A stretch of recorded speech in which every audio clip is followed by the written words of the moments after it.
Before we start in this video, this is a two-part video, just like a lot of my other MacBook repairs. The screen is the first part of the repair, and then calibrating a small lid angle sensor that you have to do when you get a new screen. That is part 2, and I'll link that video in the description down below. Follow the steps after you're done with the screen to calibrate the sensor right here. So in today's video, we are working on a MacBook Air. This is the model A2681 M2. What we're doing for this guy is a screen replacement. This customer brought it in, I want to say about 4 or 5 days ago. We did have to order the screen, and we are going the OEM route, meaning this is straight original equipment manufactured from Apple. So let's take a look here. The screen does not turn on from last we tested. In addition to that, the bezel at the very bottom is broken. So right there, you can tell the bezel is also broken. All of this is one piece, so that's not a problem for us. We'll replace all of this as one unit. This is from China, this computer, and the customer did let us know. And she also did let us know that this screen has been replaced before. The way she was describing it just did not make any sense, so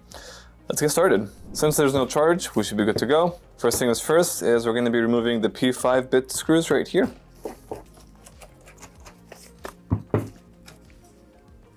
Okay, I used the razor blade to create an opening. We're going to use the blue pick. It has to be blue. Pop the clips. The majority of tools and parts that we use will be linked in our description below. These are affiliated links, so it will be very appreciated if you place orders through our links. We do get a small kickback on it if you want to support the channel. This we'll put aside. Oh yes, I do see the aftermarket screen installed. Right there, that label. Well, that's not good because I can't send this screen back to Apple for a credit. Now, if you don't know, we place orders through Apple. They do require the original screen back, and they will credit whatever we paid them. So in this case, I can't. Since she did mention this was a pre-owned screen or a aftermarket screen, I did tell her that it's going to cost a little bit extra just because we won't get that credit. So for us to get started, we are going to unplug the battery. That is a T4 bit. Pop this off, and we can just lift up on the battery connector, just like that. Now that the battery has been connected, we can start focusing on the screen. First thing is first, I will unplug all these cables. They're all T4. Let's lift up on this. This is the speaker cable, and then the antennas on the left of that. I just recently got new bits from iFixit because mine was worn out. So we've got some fresh bits on this job. It's feeling nice. Antenna has been unplugged. Let's go ahead and remove these 3 screws. But the person that worked on this last seemed to have done a proper job from what I can tell. Let's unplug this screen cable and the second screen cable. Okay, now that we have the antennas and speakers unplugged on all 3, let's go ahead and start removing all of that. So right now we're going to be swapping out to the T5 bit to remove the bigger screws. If you're following along, don't forget once we're done we are going to be running a lid angle sensor calibration. I do have a separate video for that. I'll link it down below so we can proceed with that route once we're done here. There is a large screw underneath this cover we took off, and let's take off this screw. This screw is what holds the speaker in place. There's one on the right, and there should be one on the left right here. Okay, now that we have removed all the screws from the speaker, we should be able to just simply lift up. Yep, there it is. Comes right off, and we'll do the same thing on the left side. Comes right off. Put these guys aside. We do need to remove 2 screws right here. These look like T4 bits. Very good. Now we're going to be removing the hinge screws. This bit uses the T9. So I like to remove 2 of the screws on each side and leave 1 screw in place. You'll see why in a moment. Now before we remove the screen, let's go ahead and remove the lid angle sensor, or at least unplug it. Usually these repairs become a little bit complicated. Not complicated, just annoying when you have lid angle sensors. Apple's making it annoying for everybody. Okay, so that's the cable. We need to follow it, and it's this one right here. Pull this back, and this screw right here should be the same screw, I believe, that we use for iPhones. It should be the P2. If you lift right above it, there's a screw right there. Very small and sneaky. And also non-magnetic. The person that worked on it last, they stripped that screw. It's kind of annoying. Just remove the sensor. We no longer need this sensor because we ordered a new sensor as well. Now that we have everything disassembled, we'll go ahead and open this up, just like that. That one remaining screw on each hinge, now we remove it. Pop off the screen, and this screen we'll dispose of. Let's grab the new screen. And here is the new screen.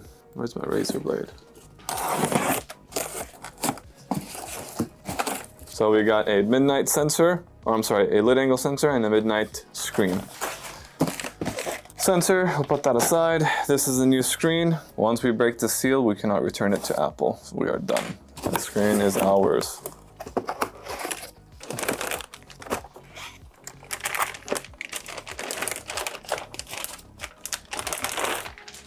Bam, new screen, let's go.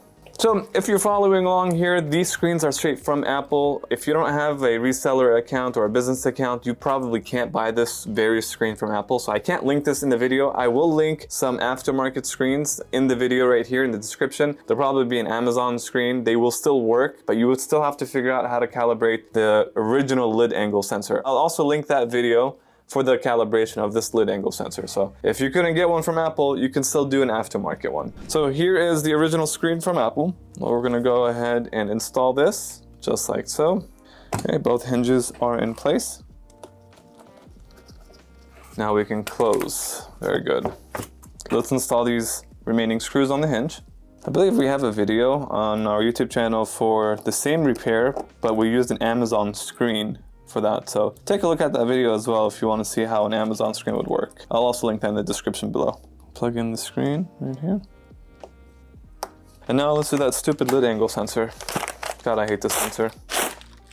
Pull in their seals. Here it is.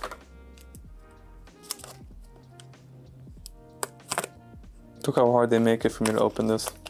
I'm already sweating just opening this up. Apple, what's going on here?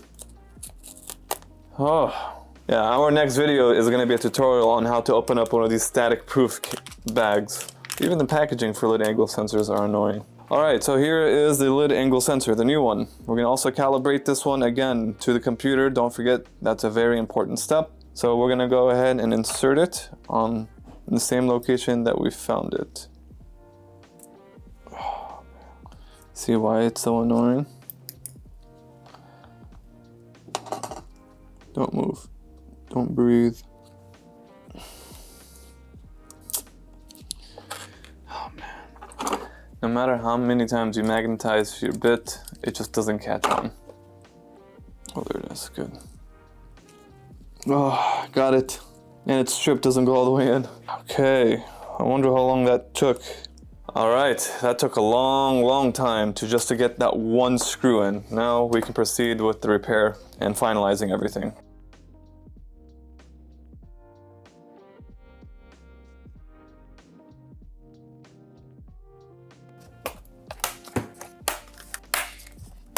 I haven't tested out the computer. Normally I like to test before I finalize it, but I'm pretty confident this is a good repair.